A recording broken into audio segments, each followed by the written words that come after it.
Еве сме назад, почитувани гледачи. Терминот после 8 часот е резервиран за разговор со нашите гости. Денешната тема е планинарењето и поврзаноста на екологијата и секако познатиот настан кој што се случи неодамна познат под името Даутица 2016.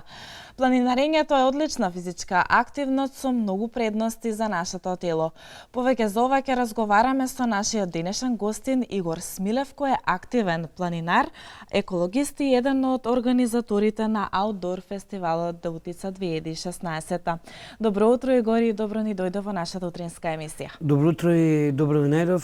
Кајден телевизија извонредно податливо инспиративно место за утрински муабети, а верувам дека и ово утро ќе биде така. Така.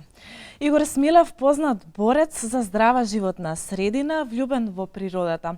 Како што се гледате повеќе, како планинар или како екологист?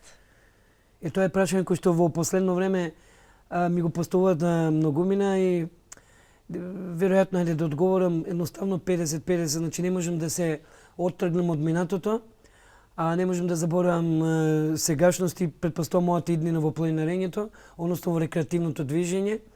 Така што, бидејќи двете работи се непосредно поврзани, тоа е исто како една човечка респирација, каде што реброто без мускулот не може да респирира и да произведе воздишка, така да е нешто слично и со ова. Екологијата без планината, веројатно, ако не постои едното, ќе изумре другото.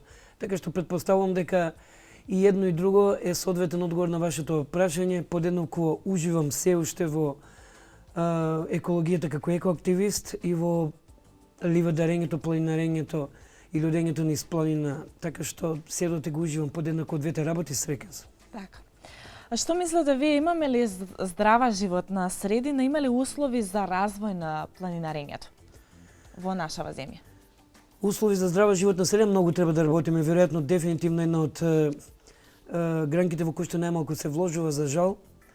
Знаете како има една анкета во Соединетите Американски држави кога ги прашале жените во нерепрезентативен примерок кој е за вас најдобриот маж.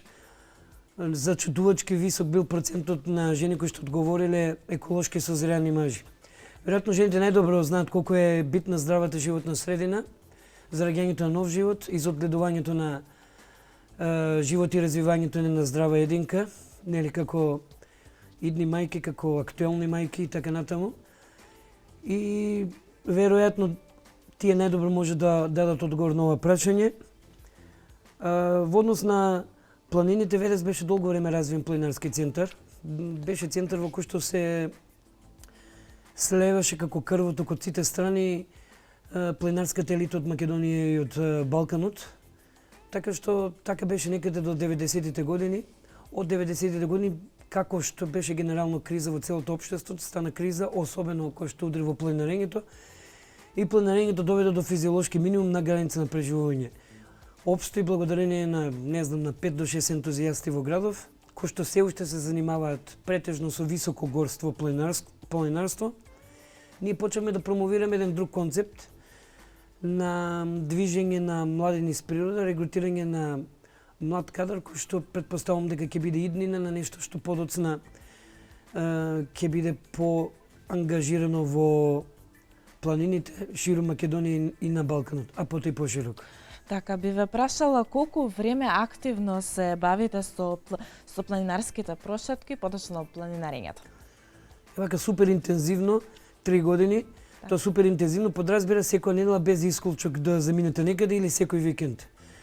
Да. Тоа подразбира, значи, од популарните ливадарења, како што во планинарската терминологија и жаргон ги користиме, па се до сериозни и помалку или повеќе опасни врвови над 2500, на 2600, 2800, 2900 метри, кои што веќе спаѓа у категоријата на сериозни врвови за македонски услови. Така што 3 години интензивно планинарење е имал, меѓутоа не е ни занемарлив период на движење, особено зборуваме за континуирано и активно движење, иако тој вакуум простор од 6 дена помеѓу една и друга недела го покриеме со дополнителни физички активности од типот на рекреативно трчање или возење велосипед, тоа значи дека имаме една комплетна недела на физички ангажман, кој што е извонреден филтер на урбаниот живот кој што реално многу брутално влие врз сивата маса наша и ни ги одзема најкреативните делови од оно што ние како луѓе треба да бидеме корисни граѓани на ово општество, така што првите почетоци ми беа некаде пред 7-8 години, па потоа така полуактивно се занимавав, за да последните 3 години супер интензивно трае мојот ангажман и контакт со планината. Така. Од каде љубовта и потребата токму баш за овој спорт, планинарењето? Пак има Што започна целата приказна, како се одлучивте баш за овој спорт? целата приказна започна во приказните. Значи планината ги раскажува најбавите Так. приказни. Секој човек оди со своја приказна во планина. Кога ги гледате луѓето непознати, кога прв пат почнувате во натура додете со некој, не можете сите одеднаш да ги запознаете. Но се случува 100 метри, 500 и 1000 метри во планина, додете заедно со 2-3 околу себе и тогаш ги слушате нивните приказни. Се работи за луѓе кои што сите имаат емотивни приказни, сите имаат тажни човечки приказни, поради кои што нашле причина за прибежиште во планина. И да го цитирам Иво Андрич, кој што веројатно најдобро го опишува моментот на доживување на човекот со планината. Вели има две работи кај човекот, има две работи во животот на кои што не можеш да им се изнагледаш. Тоа е ѕвезденото небо и човечкото срце.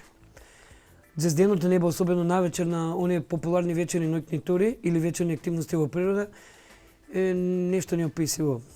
И тоа што никогаш нема да го видиме во урбана средина, без оглед во колку голем или мал град живееме, човечките приказни, емотивните амплитуди со кои што тие доаѓаат во планина и емотивните трперења на нивната комуникација со нив и размена на енергија, она на кое што тебе те приземњува, те потсетува дека реално вистинските луѓе ги среќаваш во планина наспроти животот под маски во урбаното.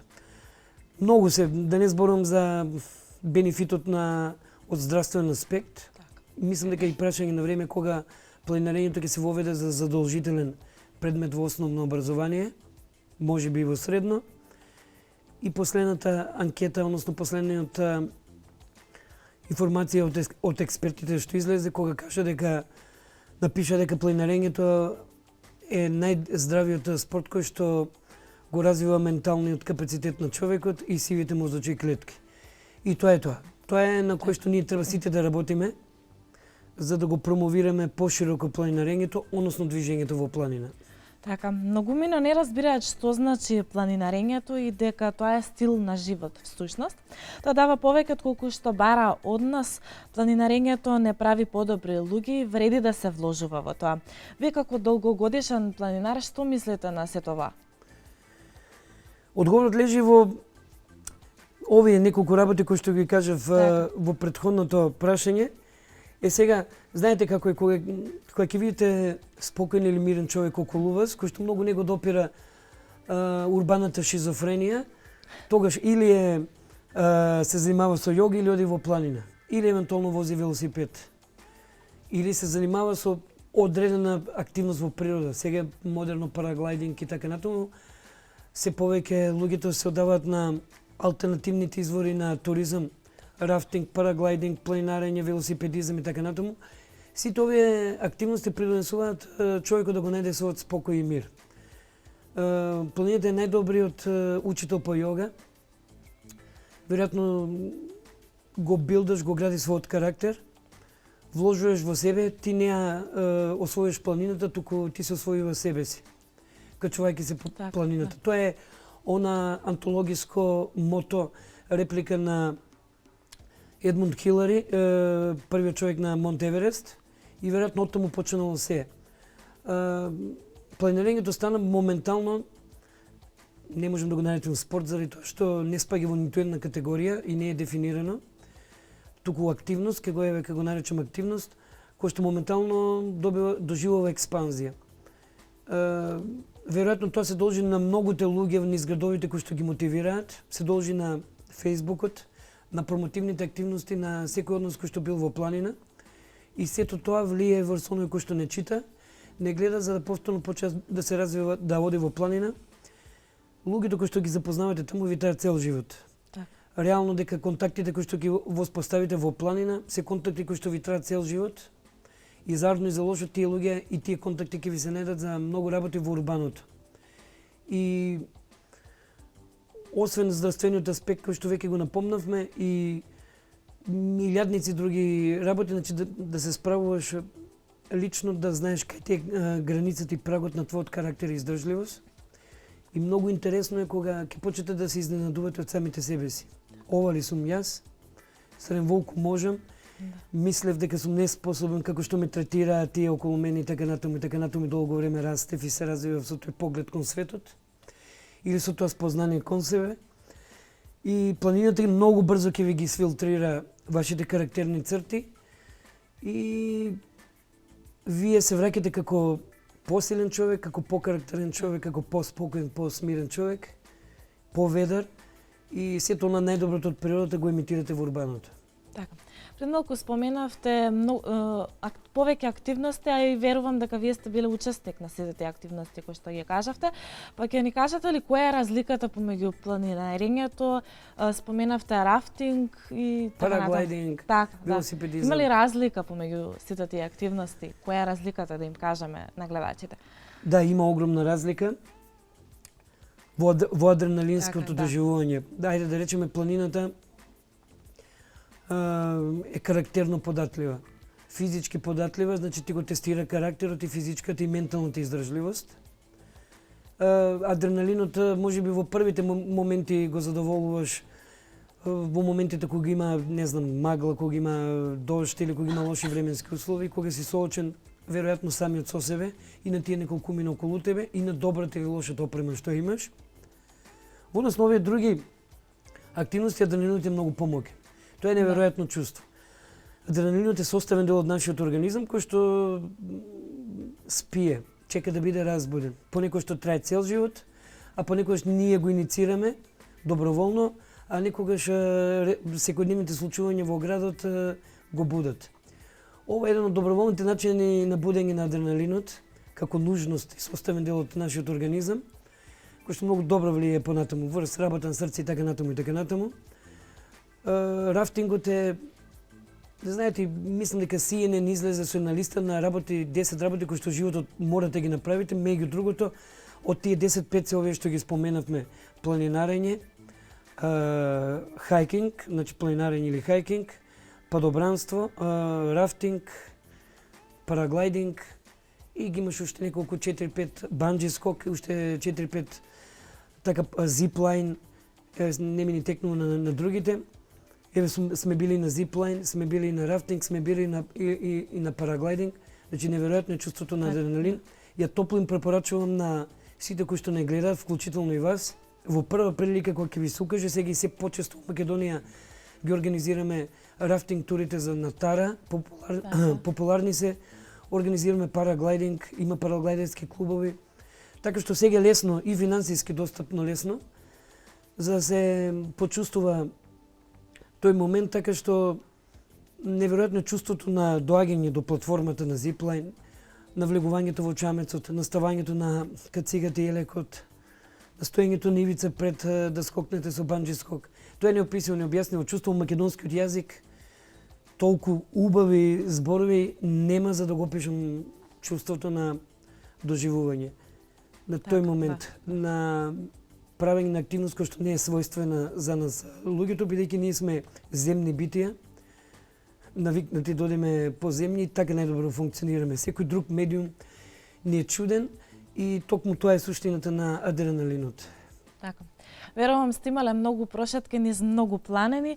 Колку планини досега сте посетиле? Кој е оној највисок врв што сте го посетиле? Највисок врв дефинитивно е врвот Скала, од вкупно 4 врва што ги има на планината Олимп во Грција. Така. Фактички тука некаде беа и првите почетоци на моето планинарење 2006 година.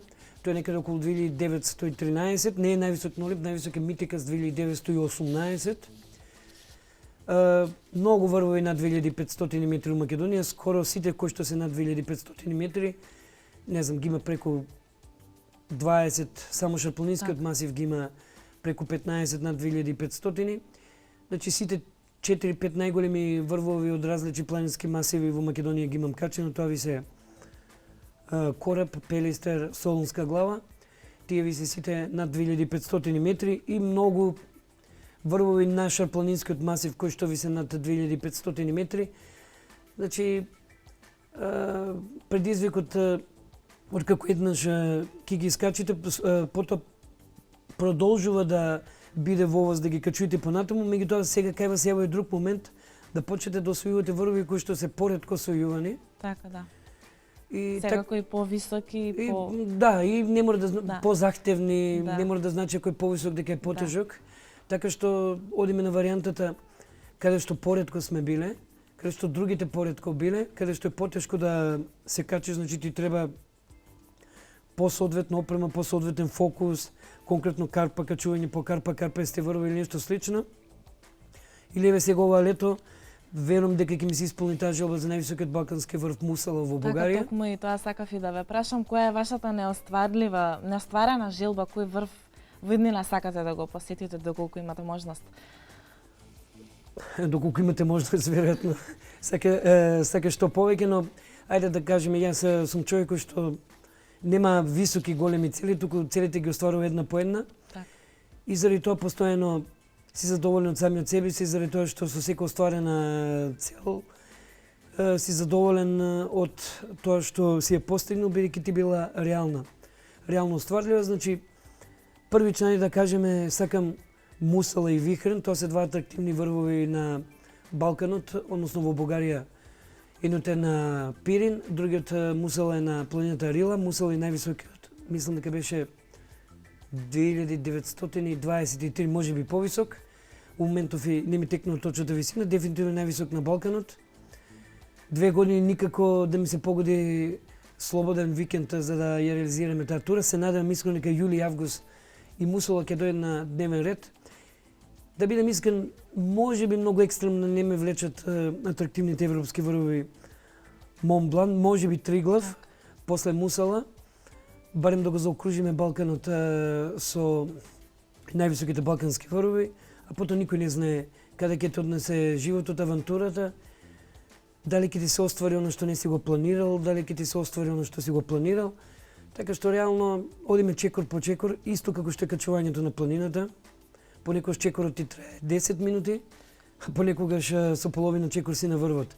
Така што ќе видиме колку ќе не држи и здравието и добрата кондиција и колената, со оглед дека старата болка рака рана на секој планинар се колената.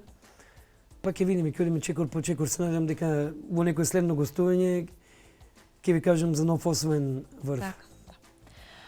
Малци да смениме темата. Јас на самиот почеток го споменав дека вие бевте еден од организаторите на аутдор фестивалот Да утица 2016. Верувам имаше пријавено голем број на учесници на овој настани, дека посетеноста беше на високо ниво. Можеме ли да го прикажеме тоа во бројка и очекувавте ли дека ќе има толку голема заинтересираност? Вака, дека почнеме прво со бројките, иако неблагодарно да се кажуваат бројки, заради тоа што ќе те расчерачат сите други, ама за разлика од другите, ние сме многу објективни во поглед на бројките. Ние сме патолошки обседнати со квантумот на луѓе, значи реално колку биле, толку е ја кажуваме бројките, дури и помалку, плашејќи се да не сгрешиме, па да го навлечеме гневот на сите други, кои што помалку не сакаат. Ајде малку да се пошегуваме. Добро, некаде беше бројката околу 200 до 220, 230 луѓе. Не изненади бројката, големата бројка не изненади апсолутно. Со оглед на тоа што беше и прв пат. Точно, тоа беше. Тоа е предност. И многу битно, имаше 3 сериозно големи настани во исто време кога беше нашиот настан. За жал или за среќа, од април натаму веќе планините се отвараат и има сериозна здрава конкуренција во поглед на настани, што не беше случајот пред 3 години. Наша желба беше планината многу повеќе да отвориме и ние уживаме кога има по 5-10 настани во секој викенд. Тоа е успех за сите нас. Но во неделата кога ние организиравме аутдор дутица, односно во тој викенд, имавме традиционално искачување на Тито врв, на кој што исто бев и јас минатата година во исто време. што е сериозна акција, значи кој што има традиција од повеќе од 15 години, каде што оди целокупната планинарска елита и каде што имате луѓе од 500, 700, 800. Го имавме Аутдор фестивал Мариово, веќе трета година традиционален еден сериозен фестивал на отворено, кој што исто така абсорбира голем број на луѓе и во една таква констелација на односи, да бидем искрени, ние очекувавме група од 100 луѓе и веројатно го мултиплициравме и мултиплициравме бројката и не изненади, да бидем искрен, големината на бројката. Со оглед дека беше прв фестивал на отворено од Утица, прв во тој реон. Со сите предности и мани што ги направивме, верувам дека до година ќе бидеме исклучително подобри. Веќе ги таргетиравме недостатоците, благодарност до Кајден телевизија која што новитетот кој што Аутдор до Утица го воведе, случајно или намерно беше... Наскоро и ќе се емитува репортажата која што ни предходеше од нашата колешка Катерина Нацева, беше таму токму. И Линковското поврзување во живо беше да. моментум нов кој што веројатно мал дел од аутдор фестивалите може да си го дозволат или го практикуваат, или пак има малку мотивирани новинарски куќи тоа да го покриват, како сакате тоа објаснете си го. Драго ми е што Кајден телевизија се вклучи во ваков фестивал на отворено и тоа е мотивација и за вас и за нас до година да бидеме подобри. И верувам дека ќе бидеме подобри, бидејќи до година планираме малку на поразличен начин да се обидеме да го организираме, малку во поприроден амбиент, некаде таму на ливадите под шаторски кампови да поставиме, но затоа потоа не знам, се уште е рано, се уште е во фаза на преговори. Многу субјекти сме вклучени во тоа, благодарност до сите, особено нашите колеги од Планинарскиот дом Чеплес. Ете, заедно организиравме на заеднички настан на општо задоволство. И еве докажуваме дека сите заедно можеме да направиме големи работи и за Чашки и за Велес. Таа планина, тој дел од Македонија е на сите нас, особено на Чашки и Велес, и заради тоа што наша обврска е да чуваме и да негуваме и масово да посетуваме и да уживаме во благодетите. Благодарност до сите, еден куп субјекти, за да не ги набројувам, ја ги набројував само дел од организаторите кои што бевме вклучени, меѓу другото и од Велес Фри Байкинг, велосипедската група на ентузијасти од област на велосипедизмот и така. Имавме колеги од фитнес кампот, колеги од невладина организација од Штип, со седиште во Скопје и така. Имаше доста ангажмани и активности и мислам дека еви вашите колеги ќе потврдат, настојувавме да бидеме добри домакини и верувам дека со сите мани успеавме да го донесеме на свет првиот фестивал на отворено од Утица. Така. По завршувањето на настанот ви беше потребно време да ги сумирате впечатоците, сигурно сте добиле коментари од страна од присутните. Кога ќе направите една комплетна слика на сето ова, задоволни ли сте од сите постигнати цели за овој фестивал и за се друго? Задоволни сме што беше бесплатно и достапно за секој посетител. Так. Тоа е најважното. Знаете, многу лесно да критикувате и јас можам да критикувам се и се што, но оно што не е организирал настан, не знае. Оно што не е организирал настан во кој што ти се нуди бесплатно и лесно достапно се, апсолутно уште помалку може да разбере една организација. Кога прв пат седнавме да се договараме, рековме дека не смеме или ќе се обидеме да воопшто да не го комерциализираме овој настан, значи да не наплакиме котизација, да понудиме најминималната цена за она кој што да дадеме најмногу што можеме за она што луѓето ќе го платат у смисла на ноќевање во пленарски дом како комплетен пакет. Криво нешто е дури спењето пленарскиот дом, за жал не можеме да го направиме лесно достапно, односно бесплатно, но сепак и цената на спењето домот е најниска во Македонија. Така што и во тој поглед успеавме да го доближиме овој настан до широките народни маси. Так. 95% сме многу задоволни. Апсолутно. Точно дека имаше работи кои што требаше да се поправат, кои што беа предвидени, но од X причини, најмалку од нас самите успеавме да ги направиме и реализираме, но генерално понудивме нешто кој што реално со без котизација ретко кој може да ви го понуди во Македонија. Не измислиме топла вода, аутдор фестивалите веќе 4-5 години традиционално се организираат некаде низ Македонија. Ние прв пат на тлото на Велеси општина Чашка од ваков тип комбиниран го направивме. Така што до година само да воведеме нови содржини, нови моменти, па до година очекуваме група и до 500 луѓе. И да ги усогласиме термините. Сепак, да внимаваме да не одиме на големи традиционални настани како што беше Тито Врв. Значи, додиме некој викенд пред или после тоа. Не можеме сите настани да ги избегнеме, но барем оние традиционално големи да не се поклопуваме. Така. Покрај ова настан, дали претходно вие се јавувате како организатор на некоја сличен ваков фестивал или? Па ние секој недела организираме. Еве, точно вчера се вративме од летање со параглайдер. Да. Значи, ЕГА Green Power организацијата на која што јас Матичо припагам и сум председател, заедно со групата планинари кои што гравитираат околу нашата организација, секој недела организираме разноразни настани, за да малку ја разбиеме баналноста на качување на планини или ово оно, настојуваме да речеме 2-3 тури планинарски да направиме и четвртата биде нешто поразлично доживување. Ево, например, вчера летавме со параглайдер, тандем параглайдер, заедно со параглайдерскиот клуб Аквила од Велес, кои што беа организатори во тој дел на летањето. Неверојатна бројка ни се пријави. Да бидам искрен, со оглед дека тој е малку поскап спорт и сепак мора да се даде за да се добие тоа задоволство. Не очекувавме толку пријавена бројка од неверојатни 30 луѓе, моравме да вратиме и 10-15 дополнително, а очекувавме 10. Па малку се најдовме во небрано, сепак се работи за масовен настан, на кој што и илјадници фактори влијаат за негово безбедно одвивање, најмногу е времето. За жал не успеавме сите да ги излетаме, меѓутоа 16 ги излета, како што популарно се нарекува, и мислам дека тие го имаат најдоброто доживување во својот живот досега. За другите, во некои од следните викенди, ќе им се одолжиме, што беше лошо времето, за жал после 11 часот времето радикално се промени, условите не дозволија да се лета. Во мај организиравме рафтинг на Тара, едни од првите кои што понудија убедливо најевтин пакет за оние кои што учествуваа. Понудивме 3 во 1, понудивме рафтинг на Тара и Дрина, понудивме сафари со джип низ Национален парк Сутјеска и во исто време во турата беше предвидено и планинарење на планината Вукуша.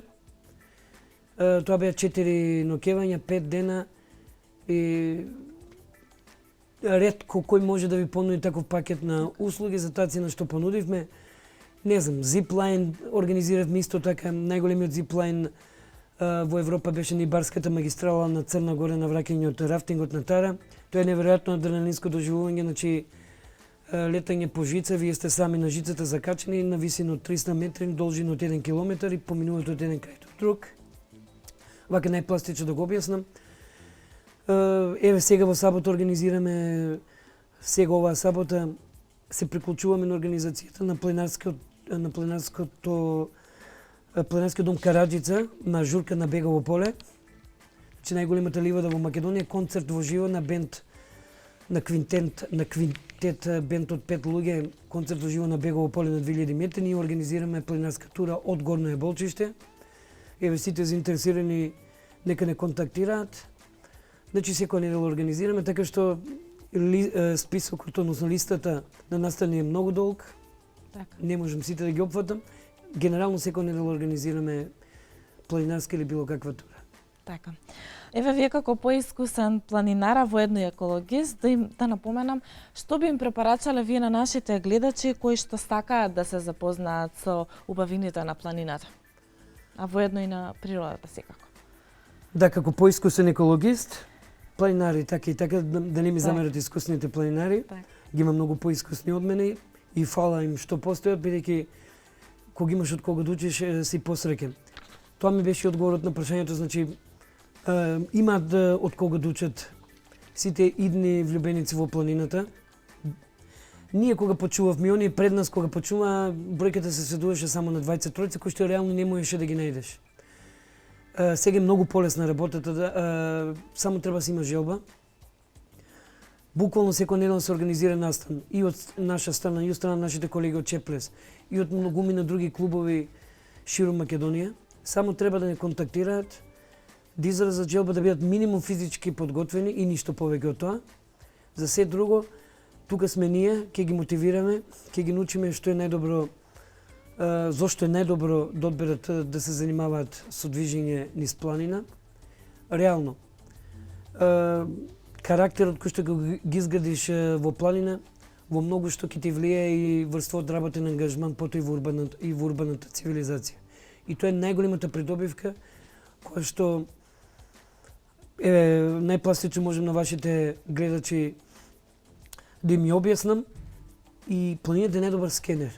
Така. Значи, вас не ви треба еднаш годишно да побарате од вашиот матичен лекар листа за да дојдете да се проверите. Доволно ви да отидете еднаш до два пати во планина и да ви направи планината комплетен скен на вашата здравствена состојба. И тогаш кристално чисто ќе ви биде јасно што недостасува, каков проблем здравствен имате и реално на што да обратите внимание во иднина. Тоа е најголемата придобивка баш кај здравствениот аспект, имена реплика. Ако неките да ги посетувате аптеките, посетувајте ги планините. И тука лежи суштината на одењето во планина. Реално во планина не може ништо лошо да ви се случи. Напротив, животно загрозувачки ситуации секој ден има во градот кога минувате пешачки премин во Велес, отколку да ви се случи нешто во планина. Комплетно сте безбедни, се движиме низ безбедни маркирани патеки, што е исклучително важно, така што треба само да се опушта, да се релаксирате и да уживате. Така. Јори, јас те благодарам за гостувањето, ми беше чест и задоволство што разговаравме токму на оваа навистина убава тема и ти посакувам многу успех во твоите замислени цели. Ви благодарам и вас, јас се надевам дека и вие ќе станете составен дел од нашата екипа и ќе разубавите унака убавата планина. Така.